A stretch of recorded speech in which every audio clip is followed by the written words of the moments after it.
So the subject is living in the information technology era. Learning objectives. At the end of this performance task, learners will be able to first, explain the history and uses of ICT. Second, demonstrate understanding of communication, education, job, and socialization through ICT. The third one, describe the basic computing, periods and generations of computers. The fourth one, analyze the positive and negative impact of ICT on society. And the last one, present information effectively using video technology. For introduction, good day everyone. Today we will explore the world full of information and communication technology, or ICT. ICT refers to the technologies used to handle communication and information. These include computers, smartphones, the internet, televisions, radio, and other digital systems that help us create, feature, process, and share information. In this video, we will learn how ICT is used in daily life, how computers develop through time, and how ICT impacts society today. ICT in daily life. It shows and explains how ICT is used in. So there are four. The first one is communication. Communication through ICT. We can easily communicate using smartphones, emails, messaging apps, and social media platforms. Students can chat with classmates, families can video call relatives abroad, and business can hold online meetings. Communication today is faster and more convenient. So, communication through ICT. Dali ra kayo ta maka-communicate gamit ang smartphones, emails, messaging apps, o social media platforms. So, student can easily chat their classmates kung may assignments or group activity. For example, kung nakay pangutana sa math assignment, pwede ra ka mag-message sa messenger or mag-create a group chat. Families can video call relatives abroad pinag sa apps like Messengers or Zoom. Pananglitan, kung naay mong mama sa abroad, pwede mo mag-video call bisan layo kayo mo sa usa-usa. So, businesses can also hold online meetings, pinaagi sa Zoom or Google Meet. Instead nga mag-face-to-face meeting, mas faster o mas convenient ang communication karon compared sa una nga maghulat pa og mga sulat or kanang like sa mga textbook. So, second one is education.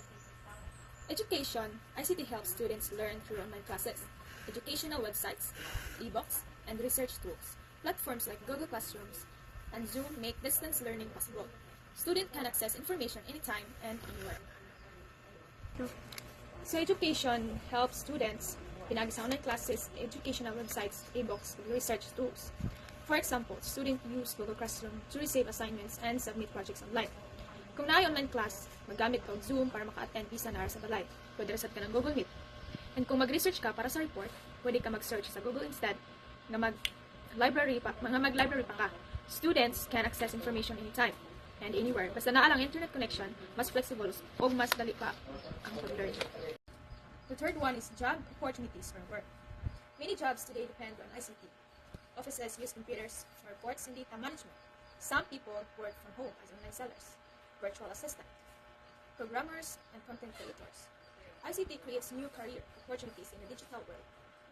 Ikaw. So, job opportunities or work, daghan na kaayong trabaho karon nga nagdepend sa ICT. Offices use computers for making reports, encoding data, and managing files. For example, ang accountant maghimog financial reports gamit ang computer software. Ang teachers maghimog PowerPoint presentations para sa lessons. Some people also work from home. Naay online sellers nga nagbaligya sa Shopee or Facebook. Naay virtual assistants nga nagtrabaho para sa foreign clients. Naay programmers nga naghimog apps. O content creators nga nag-post videos sa YouTube or TikTok. ICT creates many new career opportunities in the digital world. So the fourth one is socializing.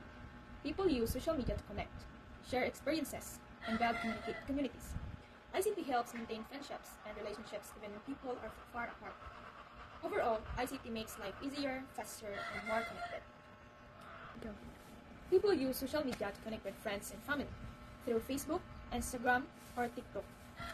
Makashare ta og pictures, videos, of live dates. For example, kung birthday nimo, daghan makongrats sa imo online. Through online.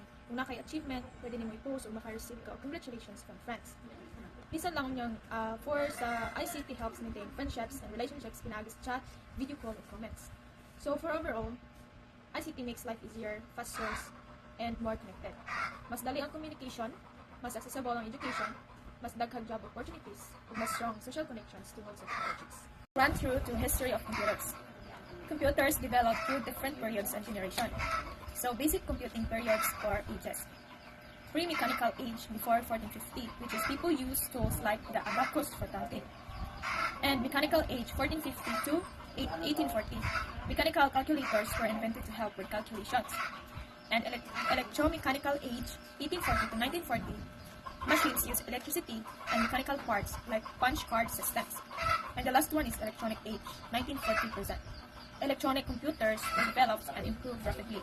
So later, kita na ako ang mga pictures. So 4 generations of computers.